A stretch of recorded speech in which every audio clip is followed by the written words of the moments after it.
He's coming. He answered, but Force my of Will is mic brought to you wasn't by Odyssey Games, where you working. can go to get singles for all your Force of Will and other trading card games, as well as these amazing patrons. Thank you for your support. Enjoy the video.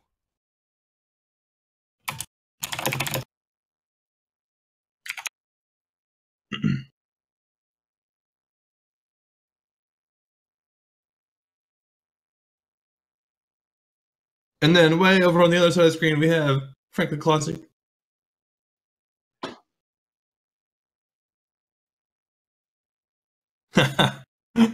Brandon forgot how time works.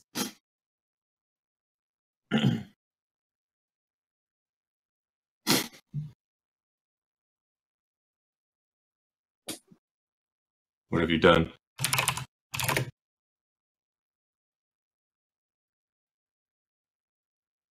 Well, I haven't said anything yet. Can you hear me?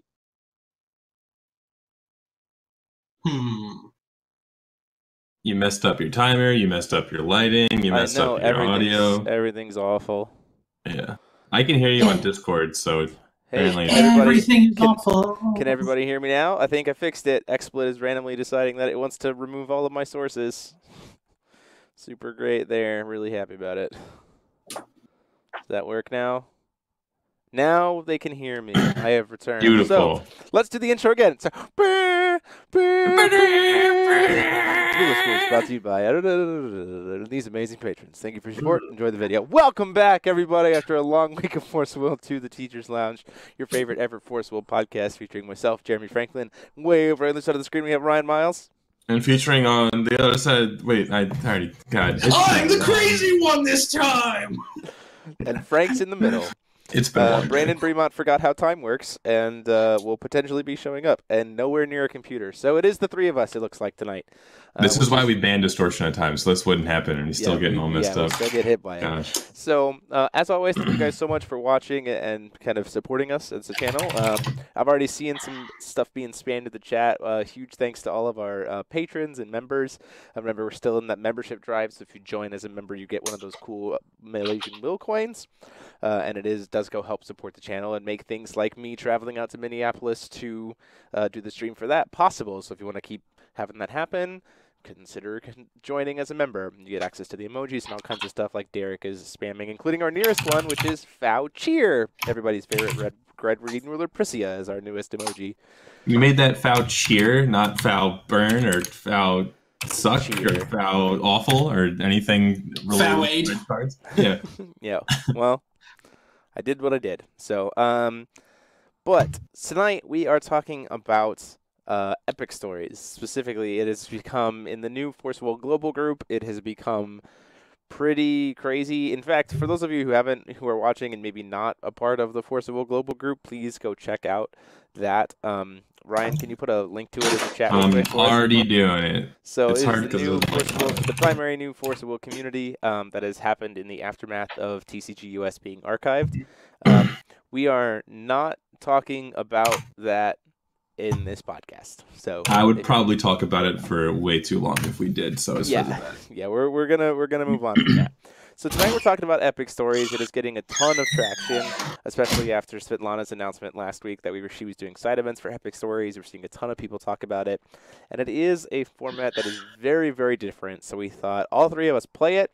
Frank is one of the creators of it, in a sense. So we thought, what better way to introduce people to it than to talk about kind of what it is, how you deck build for it, what it looks like and why it's kind of the rules about it, the current ban list. Like, pretty much this is Epic Stories 101, and kind of share our experiences with it, because it is a very different experience, but it is a ton of fun.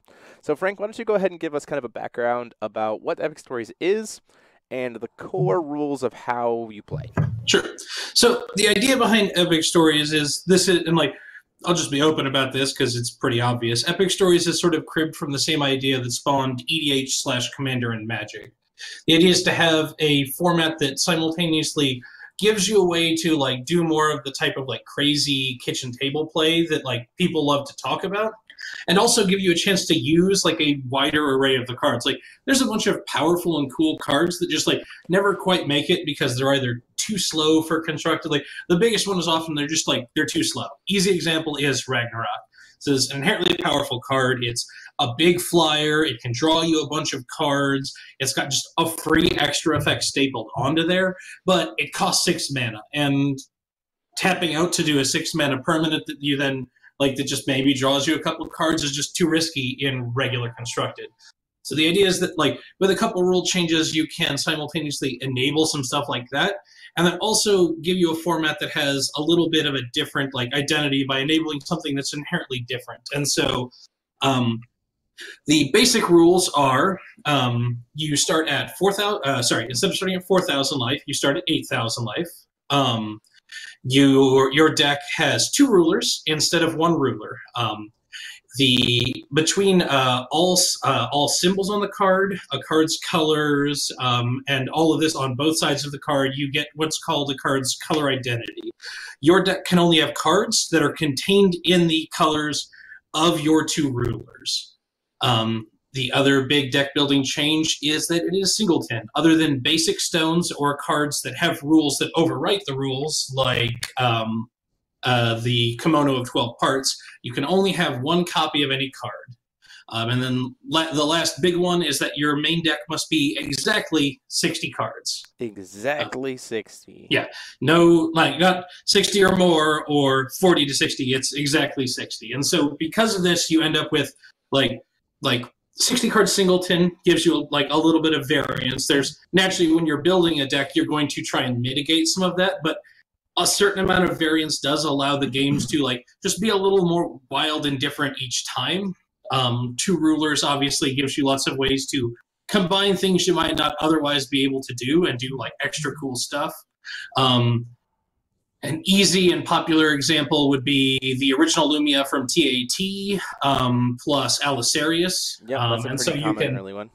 Yeah, and so you can load up your remove from game zone very quickly with Belisarius, but then Lumia is inherently built to be something that if you have a load of remove from game zone, is this just infinite card engine in the late game.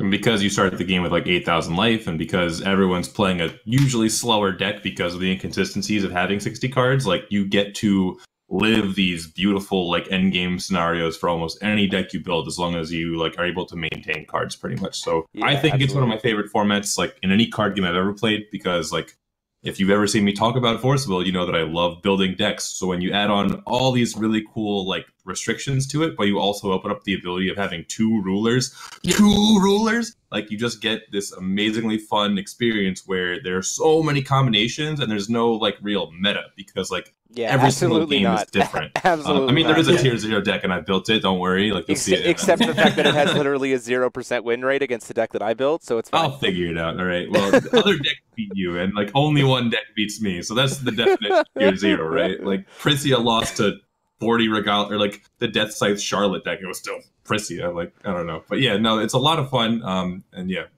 Yeah, the beauty of the format is that it has the building space really to be as creative or competitive or just goofy as you want. I mean, the first couple Epic Stories decks that I built were lore driven, right? So it was all thematic based on the rulers and their history and that kind of stuff. And then, I switched to saying okay, cool. Well, I really like this mechanic, so let me try to build an entire Epic Stories deck around that mechanic and all that kind of and other stuff. And if you want to see kind of a game, Frank and I did one a way long time ago, and Frank also has stuff on his channel for Epic Stories as well. But this week, the feature match for the channel this week is going to be an Epic Stories match between myself and Frank, so you can kind of get a handle on that. Oh, yeah. Ultimately, this format is so crazy. And did you talk, Frank, about how the abilities of certain rulers allow you to kind of bypass color identity sometimes? Oh, sorry. There are, that was the quick version of the rules. At the Force of Will TCG Epic Stories group, we have the full rules. There are a couple of rulers that basically, from a design perspective, were built to sort of bypass colors. So there's a couple exceptions. Basically, if your ruler allows you to play X type of card with mana of any color, Grimm allows you to play Fairy Tales with mana of any color, Adelbert allows you to play Wanderers with mana of any color, they basically get to ignore color identity for that card type. So you could build a mono-red Adelbert deck, but then just cram it with every Wanderer you've ever dreamed of. Which is something we're playing this week. Hey. Hey, look at that. My deck abuses color identity. I play Lumia Green Dragon, and Green Dragon lets you like his color identity is 5 color because he can let any Resonator tap for all 5 colors of mana. So Green Dragon unlocks all of the colors, and then I get to build 60 card singleton of the 60 best cards ever printed in Force of Will.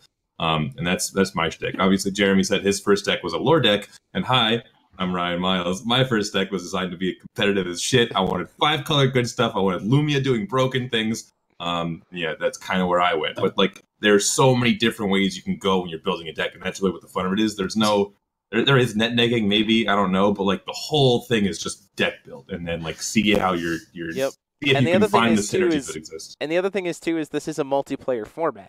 Yes. So like you can build a deck. You can build a deck to play 1v1s, and you can build a deck specifically geared towards being multiplayer games. Yes. And so there are certain decks, like I would argue, of my friend Josh Boersma, who's done a lot of work on the channel, built a Gil Lapis 2, the red-black Gil Lapis plus Lumia. That is a deck that absolutely does not want to play a multiplayer game because it will draw so much hate that you will be dead within the first 6 turns. However, in a 1v1 where you're only having to deal with one person worth of hate being thrown at you, that deck is significantly better. But that's part of the fun, is you can like try to build something, and then I always try to play a deck both when I build it. I always try to play a deck both in a singleton or like 1v1 and in a multiplayer environment, because those are both terribly different experiences that are both a ton of fun.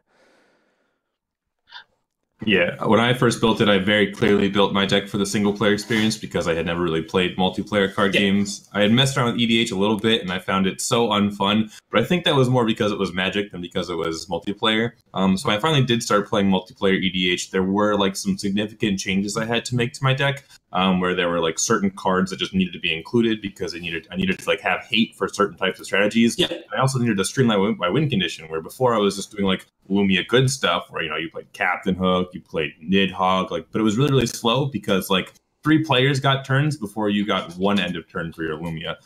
So I just found a way to make my deck have infinite turns, and that's how I'm able to win in multiplayer. But it did take me a lot of iterations to kind of get there and understand the differences between like what a single player game looks like and what a multiplayer game. Politics become a thing in multiplayer. Yeah, you have to be less threatening, but also threatening enough that like you can just still be able to win the game. Yeah. Right. Yeah. Yeah, for sure. As Ryan and I learned in Japan. Yeah. Oh, Frank. It's because I bet my time in the ramp mountains. You guys rolled a die to decide who your enemy was, and it was me. We could have. It happens sometimes. And I could have killed you, but no, you had to kill me. So then I had to kill Jeremy because he was a threat, and then I didn't have enough resources to kill Frank. But yeah, it's a blast. Yeah, so let's talk specifically about the fact that this format also has the ability to play Valhalla cards, like original Valhalla. Common courtesy is that it needs to kind of be agreed upon by all players involved. Like, don't just sit down against a random opponent and then like they don't know you're playing Valhalla stuff, and you're like, oh, here's a Circle of Nullify, or here's the Sprout from the Treasure Tree. Like, it's common courtesy. So you're listing some pretty mundane options. Yeah, I understand. I get it, but like those are the Valhalla cards that are the easiest for people to get their hands on. I'll say it in that sense. There are other Valhalla cards out there that are way more powerful than that and harder to get a hold of, and absolutely should be told that your opponent that you're playing them before you decide to play it. And as he mentioned, part of the reason for that, and for those who've been in the format for a long time are aware that, like, when we first started, the rules were a little more like, hey, Valhalla cards are in here, like, try and be polite about it, but they're just part of the format. And we've sort of moved more towards, these are an add-on you can do if your group likes, but we don't necessarily suggest this. And the reason is just because availability was limited even back when it started, and it's become less so since then. Like, they're not easy to get. They're not easy to read. Like, the English translations for the entire set are bad. There are cards that literally don't function the way they're written, and not because they've changed because of rules, just because they were translated so incorrectly. They're just wrong.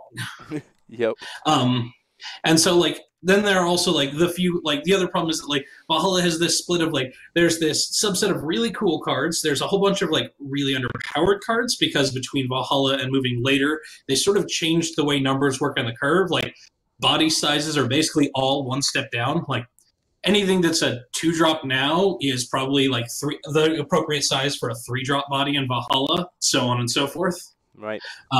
But then there's also this like set of cards that just either absolutely break the rules of the game or in some way just inherently busted, like would just be an instant staple. Easiest example being Kukunochi, the treasure of the world tree or something like that. It's a big butt 5-drop that just says you go back up to 7 cards every turn. Yeah. That's might be slow for constructed, although somehow I suspect Ryan Miles would find a way to play drop to 7 every turn the deck. I would find a way. In a format where you're naturally going to play 5-drops, this is just an insane card that becomes a staple if it's legal everywhere. But there's only so many Kukunochis around. Right. So speaking of cards that probably shouldn't get played, is there a ban list for this format, Frank? Oh my goodness! Wow. Yes, there is. So let's talk about the ban list.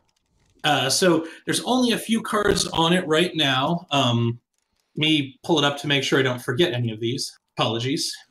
In the meantime, I'm going to talk about how I do not know any Valhalla cards at all, and I just kind of went to the database. I'm like, let me just see, like there's probably like 150, right? Because there were 5 structured decks. Like, no, there are 3 sets of Valhalla cards that I've never seen in my entire life. So if you feel overwhelmed by the Valhalla cards that are going to be, it is a cluster.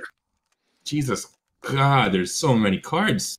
Yep, that I've never heard of. I will say, if you the structure decks relative to the rest of Valhalla are pretty easy to get a hold of. So if you want to try and like add a little extra to your group, the structure decks are a good place to go. They're easy to get a hold of. They're actually pretty well translated, and all the structure deck rulers are super interesting for the format, but actually pretty well balanced. Sorry, just my 2 cents. But the ban list currently has 5 cards, and there is basically an addendum ban list that is rulers that are banned together. So first, the 5 cards are, and we can come back to these one at a time, but I'll just read them off real quick. Gold the Dragoon / Bahamut the Dragon King, Horn of Sacred Beasts, Speaker of Eternal Night / Scheherazade of Catastrophic Nights, A Final Battle, Yggdrasil the Malefic Verdant Tree, and then you are not allowed to play the combination of Reflect Refrain and Flute. And both rulers are allowed on their own. Didn't you just ban some? Valhalla cards, or is that we did have we did have a temporary ban list, which I can jump to. Let me jump to that post real quick for the event up in Minneapolis, which Svetlana is going to post to confirm sometime this week, but it got buried. Personally, I prefer no Valhalla. I mean, maybe that's just because I don't know Valhalla. But every time I look at these cards, it's just like I feel like there's some like broken options that get out of the format, and not a whole lot of like super interesting ones that like change the decks. I think like the rulers stand out as like particularly overpowered. Steven Holsheiser is mad at me because I apparently ratted him out with his list. Oh man. He has a ruler that says, tap, look at the top 3 magic stones of your deck, grab a wind magic stone and put it into play. Yeah, unless you call it 2 stones a turn, right? So you get to call 2 stones a turn, but he also plays it with Fox, so he eventually just gets unlimited free killing stones. Yep. Yeah. And it's just like, well, 2 stones a turn is pretty bonkers. I would for Svetlana's event, we also suggested, and these next 5 cards are basically all a change on Richess, but there's the Sister of Linosferia / Soul, the Flame Entertainer / Salamander, Lila the Maiden of the Fountain / Nymph, Richess the Swordsman / Sylph, and Laurier the Twilight Witch / Sage. Every one of these on the ruler side has an ability to just tap, look at the top 3 of your stone deck, and put one of that type into place, like put a wind, put a light. This is just an activated ability. So like when these were designed, the idea was like, oh, you can build yourself a multiplayer deck in a format where dual stones didn't exist, and you can replace your Call of Stone step with get the blue stone I need so I can start my game, and then I switch to Calling Stones later for my secondary colors. Right. When one of your rulers doesn't have to tap to call for a stone each turn, this just becomes activate ability, get 2 stones a turn. And that is just inherently too powerful. Like anyone who has played Commander knows that ramp is already like very common and one of the most powerful linear strategies around. And this is just every deck of X color plus a second set of ruler just gets to ramp for free all the time, and it's you don't like if you allow it and you're playing with people who are at all trying to win, you don't get to play other rulers. Yeah. Like I had mentioned before, my deck specifically is Green Dragon plus Lumia. So you have every playable green 1-drop in the entire game, and then you have 10 stones that produce green mana. So the idea is that on turn 1, you play a green 1-drop, and on turn 2, you turn it into a mana dork, and then you tap it, and then you flicker it with Lumia. So if it's like a Tama or a Divine Bird or a Messenger, that only like you draw a card, but you've also like ramped in the process. And I do feel like when that goes off, it's just like I fly so far ahead of what my opponents are doing, and then just like, oh, every single turn call 2 stones. I'm like, that sounds disgusting. Please like, no. Easy example. So your deck, you wanted to be fairly competitive. You would just become Lumia plus the one that calls green stones. And you'd be like, oh, I don't get black or blue cards, but I have twice as much mana as you, and I'm still doing Lumia flicker stuff. Yeah. No, that sounds pretty dumb. After that, we have Labyrinth Master Kronos, Enforcer of Grudge / Enforcer of Grudge, Black Order, Time of Ragnarok, Marching Band at the end, and Morrigan, the Goddess of Tragic Love. I don't know what any of these cards do. Is there a particularly interesting one that we should talk about? I mean, I can run through them all fairly quick. Labyrinth Master Kronos is simply too much card advantage. He says whenever anyone draws cards, they draw a card, they draw 2 instead. And then he also says 0. Whenever you like go to your draw step, you can discard one of the cards drawn to draw a card. Except then you replace it with draw 2 more. So every draw step for you is draw 4, pitch 1. That's just it's too much card advantage, and he's also like one of the harder. Like he has historically been one of the harder and more expensive ones to get a hold of. Wow. Yep. Even the promo sells for like $70. This is forcible, right? Wait a minute. Enforcer of Grudge / Enforcer of Grudge doesn't relevantly have a backside, but his front side has black tap, and your opponent discards a card at random. So just a ruler that says discard a card, basically. More importantly, I didn't note, do this only during your main phase. He's a ruler that says if you're in a 1v1, if your opponent goes to top deck mode, they're out of the game forever. Right. Yeah, that's pretty good. Okay. Yep. That's just inherently a bad play pattern because you're now punished for playing cards. How dare you? How could you? How dare you play card games? Black Order is a similar, it can deny you a draw step. It's a chance standby that says its trigger is anytime the next time your opponent would draw 1 or more cards, they discard one of those cards. The translation on it is really awful, but it is instant speed, so you can deny your opponent your draw step. And the actual translation, which people will initially try and play with, basically says it triggers after the draw. And so then you're going to create this person who's basically forcing you to check for priority every time you resolve a draw effect. Oh, priority. That's like it's not actually correctly translated that way, but it's still a 2 mana basically turn skip if your opponent is top decking, and it's pretty awkward.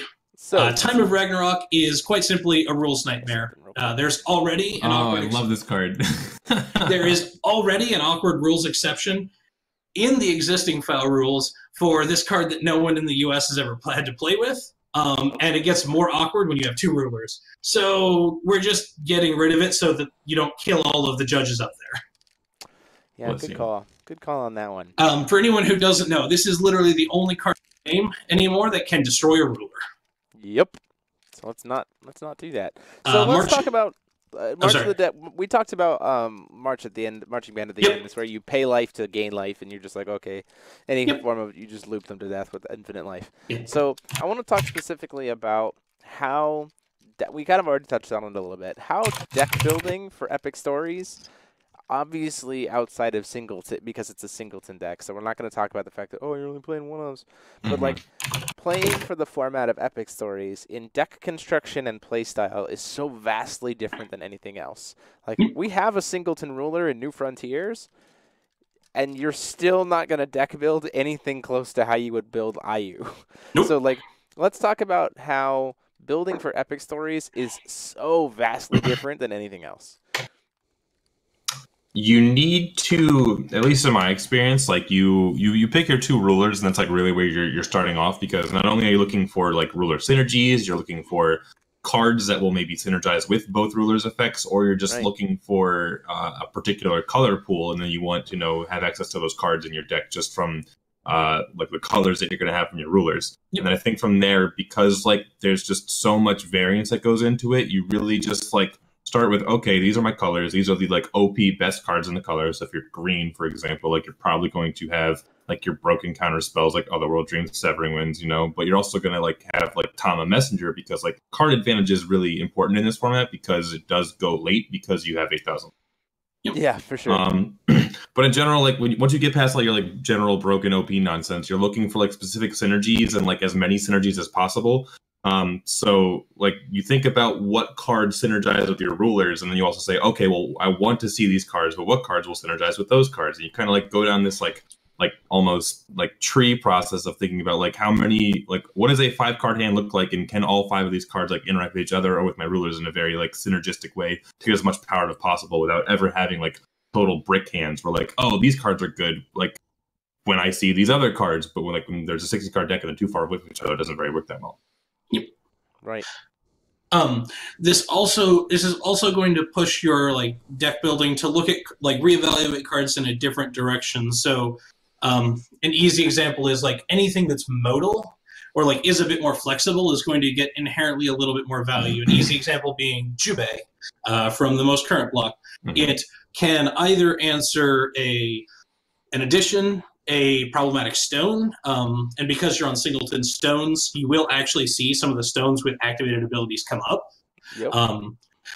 Or it can answer a problematic resonator on board. And because it does so many things, even though like for its body size, like it's not a bad body, but it's not an impressive body for its size, you're still going to be fine with the card because almost no matter what deck you're drawing it against, it's going to be able to do something.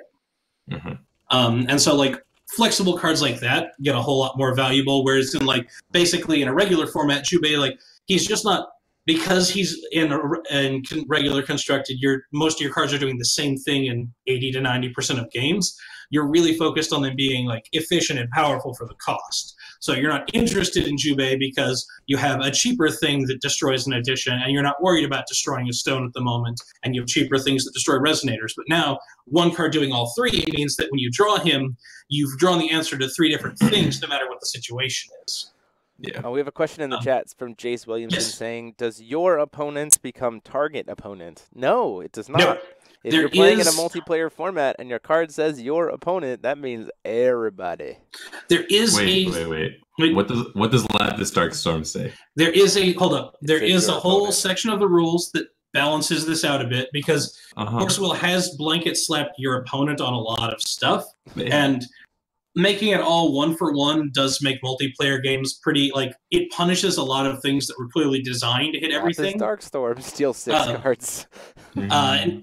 An easy example is, like, if you make it all just one person, things like Flame King Shout, which are supposed to be torch not your stuff, suddenly just are torch one person stuff, and they're way less viable.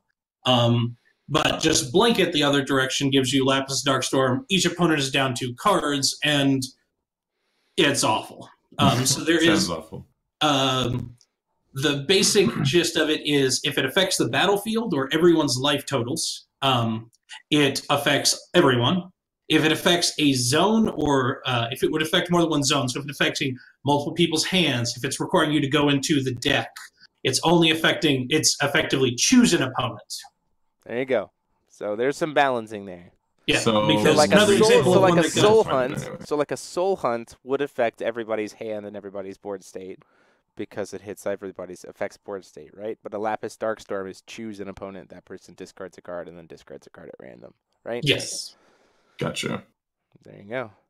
I'm trying to wreck my brain for other examples, but I can't think of any at the moment. Another example that got crazy because the original rule was just blanket, if it's your opponent, it hits everybody, and one that got crazy was the original Gil Lapis's God Art. You just went through 3 opponents' decks, got 3 of their best resonators, Regalia, and Addition, and won the game. I spent way too much time trying to think which Gil Lapis was the original Gil Lapis. I'm like, Gil Lapis, no, that's Taboo. Gil Lapis, no, that's Gil. Gil Lapis, no, that's Black Red Gil. Gil Lapis, yes, of course. Yeah. No, that's fortunately for Minnesota, you will not have to worry about that. Minnesota is just going to be 1v1s because tournament software for free-for-alls is a pain in the butt. Yep. I would be terrible at it. I We feel are like gonna we are gonna maybe- work to have. So I will say this: we are going to work to based on how when the side event for Epic Stories is. I think it's happening on Sunday. Based on when the side event for Epic Stories is, once we finish finals of Top Cut, I think we're just gonna go ahead and put random Epic Stories matches on a separate stream. Yes. It won't be commentated. It'll just be like an on-screen life total. Like, that'll be it. Like, just audio from the table kind of thing. But this format's tons of fun, and people are going to bring some really crazy stuff. So, like, we're going to stream it because it's going to be fun. I am honestly more excited for the Epic Stories tournament than I am anything else at the event. Like, it doesn't matter. I gotta find literally anything that doesn't let me bring Boggles to this event because, do I want to play Boggles now? Isn't Boggles an MTG deck that I can't remember what it does? You make one thing super huge and it can't be targeted. Voltron, okay. You play 1-drops with Barrier and just slap them up with like the most efficient auras. In this case, the trick being one of the Valhalla rulers has a blanket effect. Any added resonator in any field gets +2/+0. Yeah, so every edition just makes it even bigger. Yeah, so your Pandora's box is just +6/+4 right out the gate. Yeah, and you just strap them all up to this hexproof thing and just hit people real fast. So, someone is asking if there's budget options for Epic Stories. There absolutely is. Yes. So I will be bringing, because Frank gave them to me. I'll have to finish filling in some slots on them, but I'll be bringing 3 Epic Stories decks. Probably with me for people to try out if they haven't built one. That probably those decks, if you wanted to buy them, maybe $40 for the whole list at like lowest rarity. Like this format is not expensive if you don't. Epic Stories by itself is so budget that like I had a bunch of like store credit from TCG Player and I bought my Epic Stories deck and I looked at it and I said, this needs to be full art, and now I have a full art Epic Stories deck, and it probably cost me like $150 total. And the danger arises. Like I just needed it. I love the deck. I'm having so much fun, and it's like the whole deck is like 1/5. So it has been a while since I updated the list, so at this point they're actually like a cluster and a half old and could get newer cheap cards to fill them out. But like Jeremy isn't kidding when I had an entire batch of like basically 4 initial starter decks built to play against each other just for people to like try the format out. Yeah. And I've let this out to multiple people and like the games were like I've watched and played the games and they were always interesting and like there was a ton of back and forth. The whole set knocked me back like I want to say it was like $20 to $30 a deck. Yeah. Super cheap. Like if you remember the ones we played the first Gen Con, you tried it out, Jeremy. Yeah. Those decks were $30 or under, and for most of them, the only reason it wasn't like $15 decks is that some of the rulers were like $5. Yep, really, you can just start building a deck, and so the deck building process kind of goes a little something like this, and this will kind of help you a little bit. So the beauty of Untap and the beauty of Untap and Gotchalog is that you have access to look at every card and like put together a deck. So here's what you're going to do. You're going to pick 2 rulers, like we said before. That's going to give you your color identity and a concept. You're going to find 100 cards that if not or 120, somewhere in that range. Yeah, 100 to 120 cards that fit into that concept because trust me, it's there. And then you're going to go, okay, now I have to start cutting things. And then you're going to start cutting things and cutting things and cutting things. And then you're going to look at it. You're going to put some stuff back in. And then you're going to cut some other things. And then you're going to go, wait a minute, what about this card that you forgot? You're going to pull that in.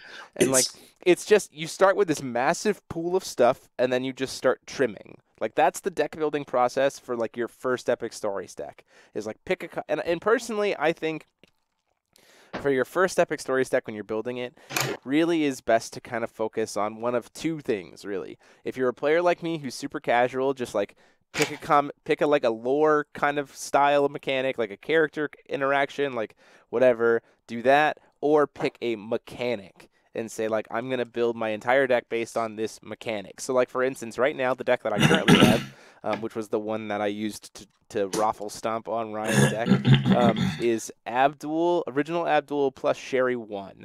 The whole concept of that deck is just entirely focused on, like, stat manipulation, like doing -X effects. That's the entire concept of the deck.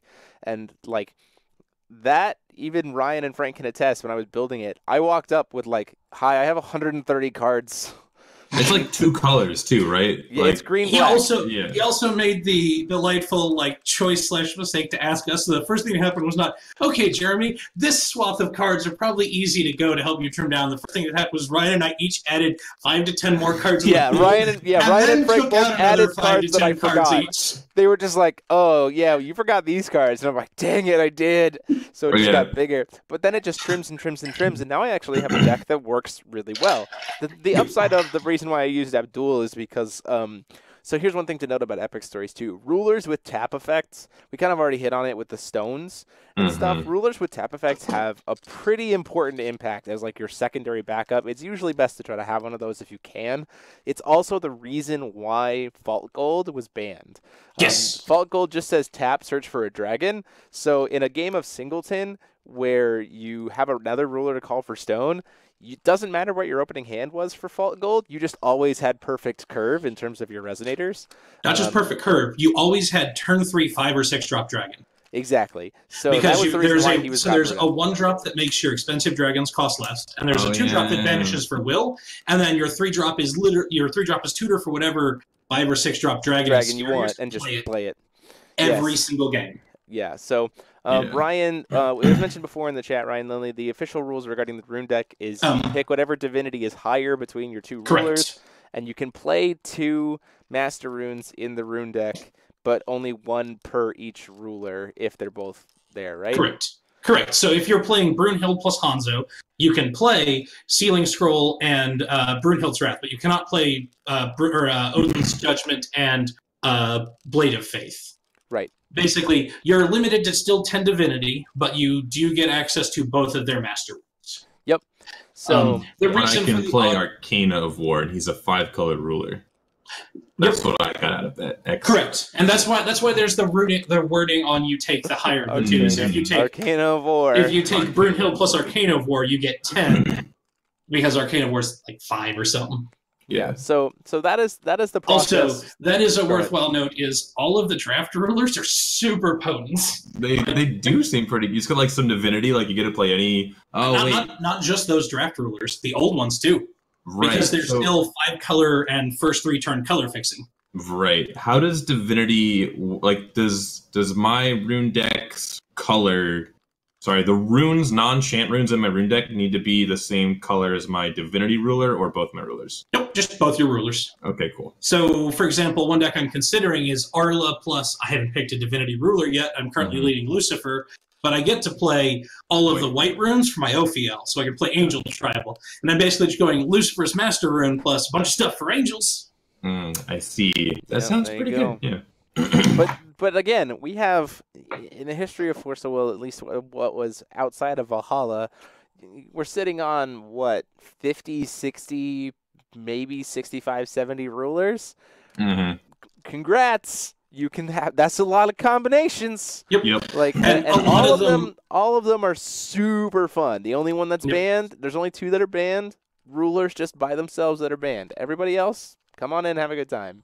Yeah, like you get to play Reflect again. You get to, like, if you really want to be competitive about this, like, Flute exists. That card says tap, draw a card. You just draw 2 cards a turn, and it's actually, like, not even that broken just because of, like, how crazy Epic Stories is as a format, and because, like, it's powerful, but, like, the combinations you can make with other rulers and like the specific synergies that can come out of them just do so much more broken things when they work. It don't always work, but like that's the choice you get to make. And then Flute being only 1 color kind of comes into it. And like Jeremy was saying, when he built this green-black Scheherazade Abdul deck with a very clear focus of being stat minus oriented, we still had 80 plus cards to like trim down to 60. Yeah, and I'm still finding cards. And then like this set came out and I was like, frick, there's like 7 cards in here that I want to put in my deck now. Why did they make Astima? Why did they make all these other because they love us. They do. They also hate. It also gives you a chance to like go back and like not only get like feel the nostalgia for playing old rulers, but you get to reevaluate them too. My favorite example is the Bishop and Valkyrie Alice. In their time, they were like some fans liked them, but otherwise they were pretty underplayed. Well, now they basically say that in your 3-color blue, green, red deck, you have perfect mana from turn 1, which isn't something you're guaranteed since this kind of got we kind of like left this implied, but your stone deck is also your non-basics or singleton. Yeah. So Singleton like, non-basics. Going to multiple colors has you have access to all of these stones, but there's an inherent cost in doing so. And this one basically says, I just need to make sure my stuff is blue. And also I have this engine for drawing a ton of soldiers from turn 1. Yeah. Yeah. The format is super fun. And I definitely recommend that everyone try it at least once. I promise you, once you like build your first deck, you like get that idea, you're like, oh, these are the tools I want to build, and you go into the database and you start building it, you're gonna be hooked like immediately. Yep. Kimonos and Krako Shark, the card wins the argument on that. Correct. They override the singleton rule the same way they override your 4 copies rule in the regular game. Yep. It is still the case that card text beats rules text. Yep. That's sort of like going back to what something you mentioned. That's part of the reason behind why the rules were adapted to let the ones that say play X of any color work together. Or the other big exception we didn't go over. If your ruler lists a card by name, you get to play it no matter what its color identity is. And if a card lists a ruler by name, you can play it regardless. So like Gil, the green Gil. Even if you're not playing a black ruler, you can still play Gil Lapis, the black-green Gil Lapis. Yep. Even though that card is technically your a Dark 5-color Alice card. still gets access to the Schrodinger that her gods already expects you to find. Same for the Fairy Alice, because for other decks, it's just like this is one of the fun things of cards being reevaluated. Schrodinger is just a playable card in decks that have enough colors because it's a 3-mana rock that fixes your color, and then when you flip one of your 2 rulers, they're going to get bigger because you've got so many opponents to check out RFG zones. Yeah, right. Yeah. Absolutely. There are so many cards, and so like I'd like to talk a little bit about cards that kind of see some stapleness, not necessarily in every single deck, but like these are cards that when you're looking at initial builds, cards that you probably want to include in your pool just to consider. And these are a lot of void cards, right? A pretty typical early card that a lot of people will throw into their deck is Shakespeare, specifically because I know Frank doesn't like it, and that's fair. It's just a card that a lot of new Epic Stories players try.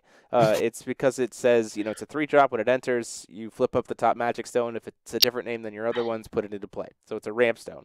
Then another big one, it was banned, but Horn of the Sacred Beast was a huge one. Maribel, the Steel Doll is a pretty huge one. Then you have Class G's Tank. That's another huge one. Hydromonica is like kind of a toss-up. People seem to really like it, but ultimately it's just kind of a worse Kage's Moonbeam Butterfly. There are also plenty of cards you will see treated as staples that, like, once you get into it, people will start to go back and forth. And Hydromonica is a good example of one where a lot of people play it because on its surface it looks like it's doing a lot of things, but it really needs it. Like, there needs to be more than just baseline reason for you to use it. Yeah. Like, my argument is basically just it's card disadvantage and it's a slow tutor. Yep. And another card that's very prominent is probably most regalia that don't have an attribute are things that you're probably at least going to look at if you're planning on flipping it for your ruler. Keep in mind that some regalia do have a color requirement, like do have a color identity. So like Excalibur and Leviathan are white and red respectively. There's also a card, Maribel, the 5-drop Maribel. That card is a pretty heavy beater. That card is so good. Like, that card can slot into pretty much any deck, and like if that anything sticks, that plays creatures, like any deck that plays creatures, just slots that card in, and you're like, okay, well, this is gonna get big real fast. The thing is, like, there's you look at void cards, right? Because they slot into every deck. But then, like, if you're playing green, there's going to be some probably pretty obvious ones that you're going to play regardless. Like, is your ruler flipping? Better play Wind Secluded Refuge. Like, that's pretty standard. Like, is your ruler flipping and you're playing white? Probably going to play Viola or Riula. Like, there are some Rachel's obvious... a good card. Rachel is a good card. Like, there are cards that just you're going to think about, and, like, the idea being, like, oh, well, just pick the good cards from New Frontiers. That's not entirely true. Like, a very common card, if you're running any form of black, which saw absolutely no competitive play, is the Gil Lapis, the Pure Youth from Oh my god, it's so good. Like, that card saw absolutely no competitive play, but if you're playing a black deck, that card needs to probably be in your deck because it can just like 9 kimonos and a Kaguya. Yeah, it's you can amazing. You can just slam it down and be like, okay, I'm pressing the reset button on this game, and yeah, and now I have a giant beater. Good luck. Like, there are cards out there that really need to be reevaluated as like in your color, something that you probably want to be playing regardless of what your strategy is because of how potent it is. And the cool thing is a lot of those cards are not ones that we have seen played, which is really cool. Also, coming off of this, like 6 drops, no problem. There are a few types of cards that normally only see play when a format calls for them. That just and this is why the flexible cards matter, because every deck is going to want access to at least some of them. You always want a way to destroy additions, because if you don't, there are decks that will just ruin you with additions. And because the game goes long, this one is a little deeper, but once you've played it once or twice, you'll understand intrinsically why it happens. But you have to have a way to hate on a graveyard. Even if it's just once or twice, you need a way to interact there, because graveyards. Oh yeah, graveyards. Yeah, for sure. Because the game naturally goes longer, you're just going to have more cards hit the graveyard. And so once the graveyard gets fatter, every deck naturally finds a way to get a little bit of extra value out of the graveyard. And then there are decks that, because it goes longer, have an infinite graveyard to play with. Yeah. And so you need this because the card's never going to be dead. Everyone's going to have, an easy example of a card that doesn't see a ton of play but is just useful because the game goes long is the newest Vivian, the 6/5 that just put a card from your graveyard back in your hand, or Frey. Very valuable, yeah. These are cards that just, because of the nature of the game, they are eventually going to become basically 2 to your deck, and they just look at your graveyard instead of your deck. And so at some point, you will get to cash in your graveyard cards for value, and then you'll have green-blue. There's even the Kaguya that when you have enough that she unseals, and you just pick a card from your graveyard every turn instead of drawing. If you can't answer your opponent's graveyard, your opponent just gets to go, cool, well, we're in the late game. My draw is my entire grave. Yep. So I do want to address what Ryan Lilly said in chat real quick. He says, why isn't IU banned? That's an excellent question. One reason I feel is because there's an 8,000 life total instead of 4,000. But also, IU's only blue, right? Color identity-wise? She's only blue. So, yeah, you get to play Singleton, and you get the benefit of being IU, but she's only contributing so that you can only get to play blue cards. So then your other ruler needs to do something that unlocks more colors to give you more power. Obviously, you probably want white because you want the resuscitating will. But really what synergizes with IU, she's just powerful. And if you really just want a powerful blue ruler, Flute kind of does a job. This thing is matter a lot. This thing is because of the nature of the format, if what you're looking for is a ruler that just gets more cards early, Flute's going to do that and get you more cards into late. There's other rulers that'll get you cards early in a similar fashion, even if it's just not a 6-card hand. And if you're looking to go big with J rulers, there's so many good ones. So the thing to note, the difference between Genesis and Epic Stories is Genesis doesn't have a color identity. Genesis is just Singleton with no color identity. So IU can play. It's also single ruler. Isn't Genesis single ruler? Yeah. So Genesis is single ruler and no color identity.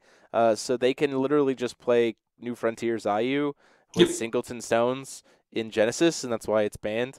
Way less fun, by the way. It's also 4,000 life. Genesis is a significantly different format than Epic Stories. People go, oh, it's just Epic Stories with with one ruler. And absolutely not. It's a very different game. Yeah. And I'm not saying this to, whether just so it's clear, I'm not saying this to bash Genesis. They are basically trying to play, they're trying to play Singleton Wanderer, which is a very cool format because it's basically trying to let you do what you want to do in Wanderer without the inherent issues that come from super consistency and an infinite card pool. Whereas this format is trying to basically, you're going to have people who play a little bit more spiky, and that's not a problem. There are groups where they just want to play really intense games and have fun. But there are also people who are just here to do crazy shenanigans. Yes, absolutely. Set up a board state of permanent -12/-12. Who would do that? What evil person would consider that to be an enjoyable experience? I would. Hey, if you're playing a darkness deck, I can't do anything. I mean, I haven't gone for -12, but I did play a video versus Brandon where my board state was permanently 4 bigger than his, and he couldn't stop it. Yeah, I started both white and black Alice, and was just, yep, I'm always bigger than you. That's funny. Yeah, the biggest I've ever made my board state was, I think, -14, just permanent. So if you weren't playing a darkness creature and it had less than 14 power, it just immediately died. This is why you break additions. This is also why there's certain medium-sized cards that were too slow for regular play, but if you're looking for good addition, Soldier in the Light Palace is just an adequate body for his size that destroys an addition. The Panda Carpenter, I think, is even card advantage whenever you break an addition. You get Grim search as a fairy tale. Grim is the same thing. We obviously already mentioned what's his name. I'm trying to think of ones for not white cards because I love playing white cards, so I can list 15 different white cards that can do this.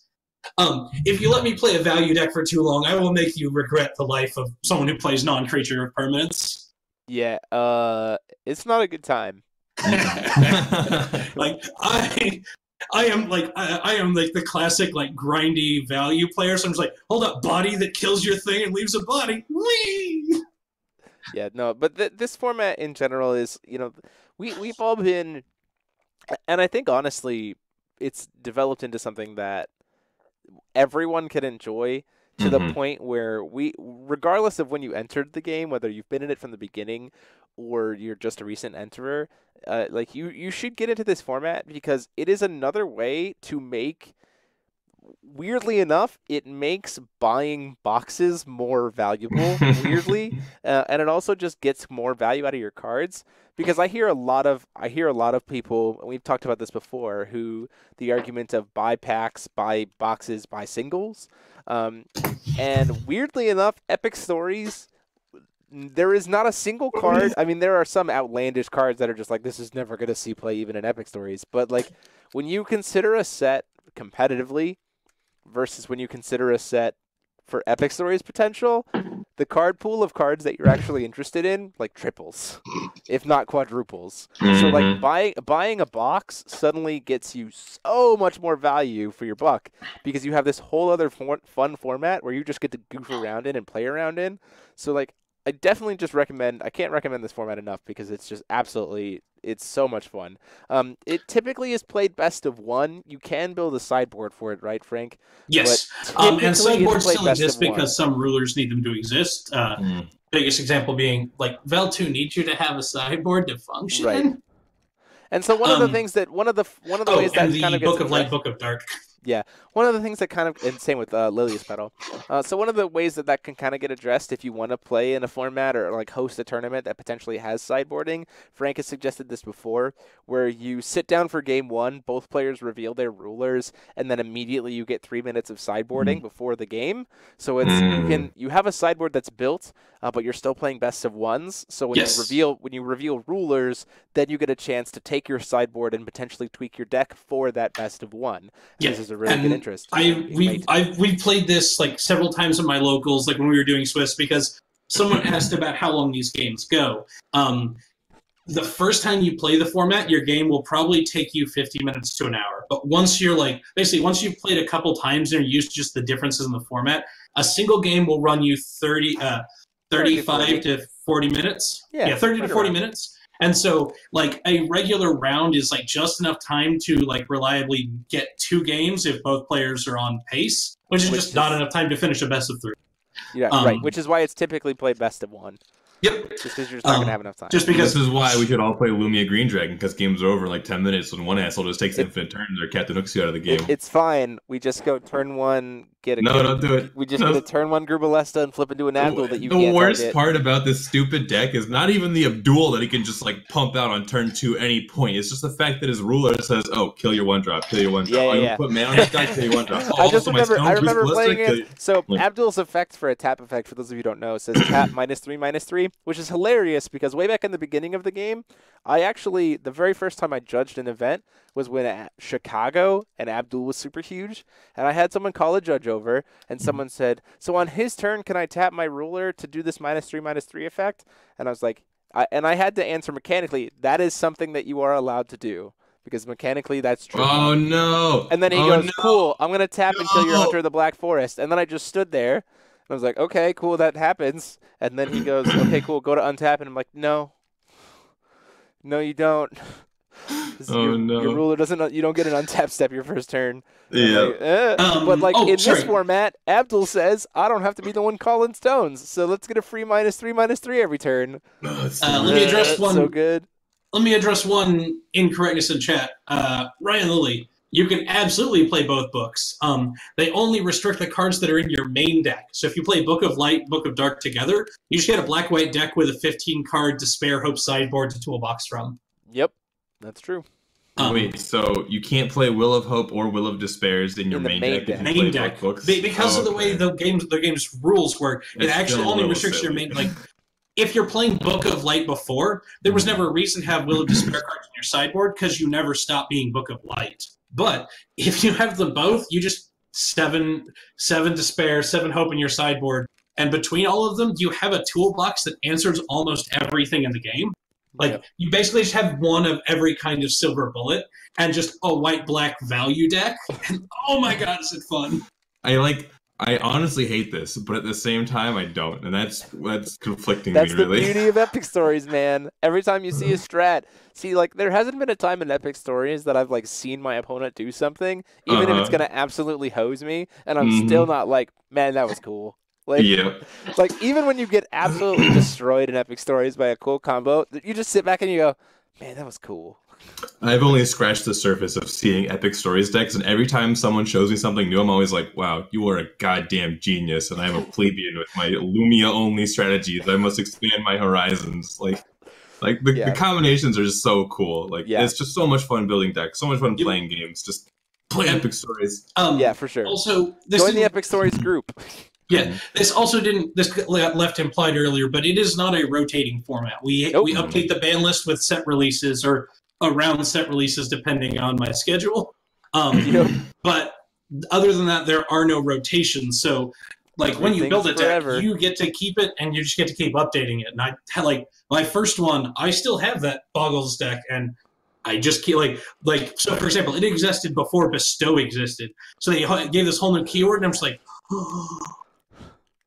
Think about how intimidating it would be to go to an event and walk up to world champion Aaron Miles and say, hello, sir, would you like to play a game of New Frontiers Force of Will? And he busts out a guild deck and he's ready to go. He's got a Jace Energize, and you're like, this is more than I wanted. But if you're like, hey, Aaron, do you want to play some Epic Stories? And just, like, pulls out Rezard Val 2 or whatever the hell he's playing nowadays. And you have this, like, 40-minute slugfest of him doing the dumbest shit ever. It's a little bit more fun and, like, bearable for both players, I think. So it's just, like, a good way to connect with, like, literally anybody. Like, it's just such a fun way to play the game.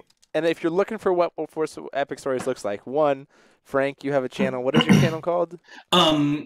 I have to double check the exact name, but it's just Force of Will Epic Stories or FOW Epic Stories. So check that out. But also, we will be having a feature match this week of Epic Stories. I am playing Glorious Wandering, which is a glorious Adelbert deck that was designed at my request by Frank. Thank you so much, Frank, for putting in the work on that one.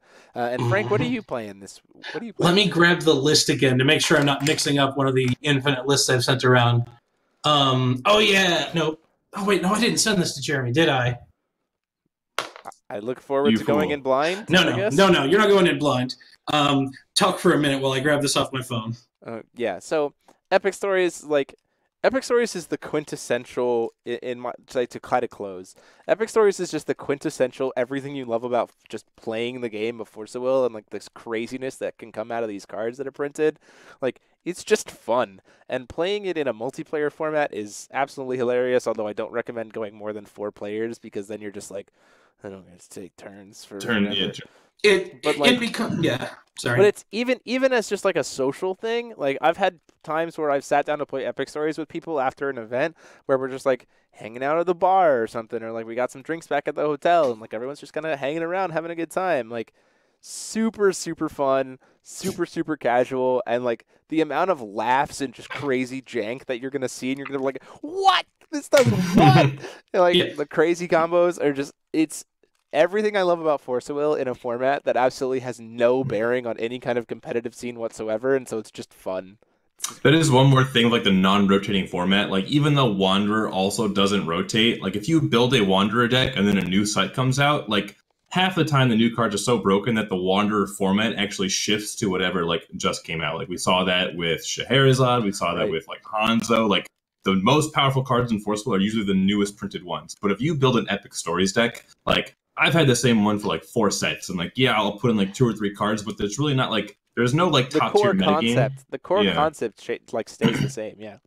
Like every once in a while, I change a ruler, but especially now that like no rulers are coming out, like decks are not changing drastically in between sets. So like it's good to just like you go to an event, play your 6 rounds of New Frontiers, and when the event's over, you still want to play with your friends, but you're just so tired of New Frontiers. Like whether you top it or not, you're just like, I don't want to play New Frontiers anymore. Like my brain's fried. But Epic's like if you just have an Epic Stories deck, you're just ready to go. You're gonna play Forcible. It's a good time. It doesn't require too much thinking. It's just worth having, guys. I'm telling you. Yeah, just bring an Epic Stories deck to every tournament. I usually do. Mm-hmm. So, Jeremy. What are we playing against? You're facing off against Big Red Stompy. I've got Fushi and I've got Shamimi. Oh, baby. My room deck is 3 elephants, a Flame Soldier formation, Sandora's Invasion, Bullet Ball, and Destroyed Edition. Oh, okay. The fourth one had to do something reasonable. Hey, you know what? It's a green-red deck, which means that I don't have to worry about Black Moonbeam. We're good. Where's all my precision boys at?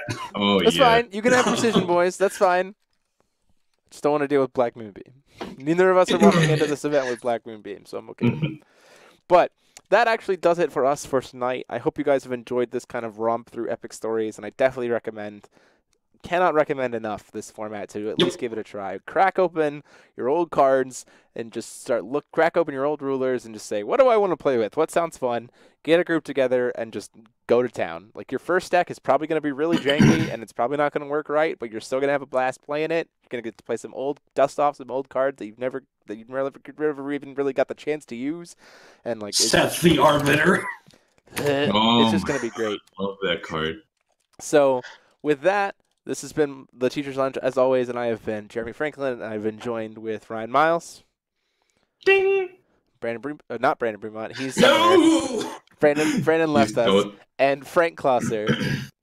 And until next time, class dismissed. Have a good night, everybody.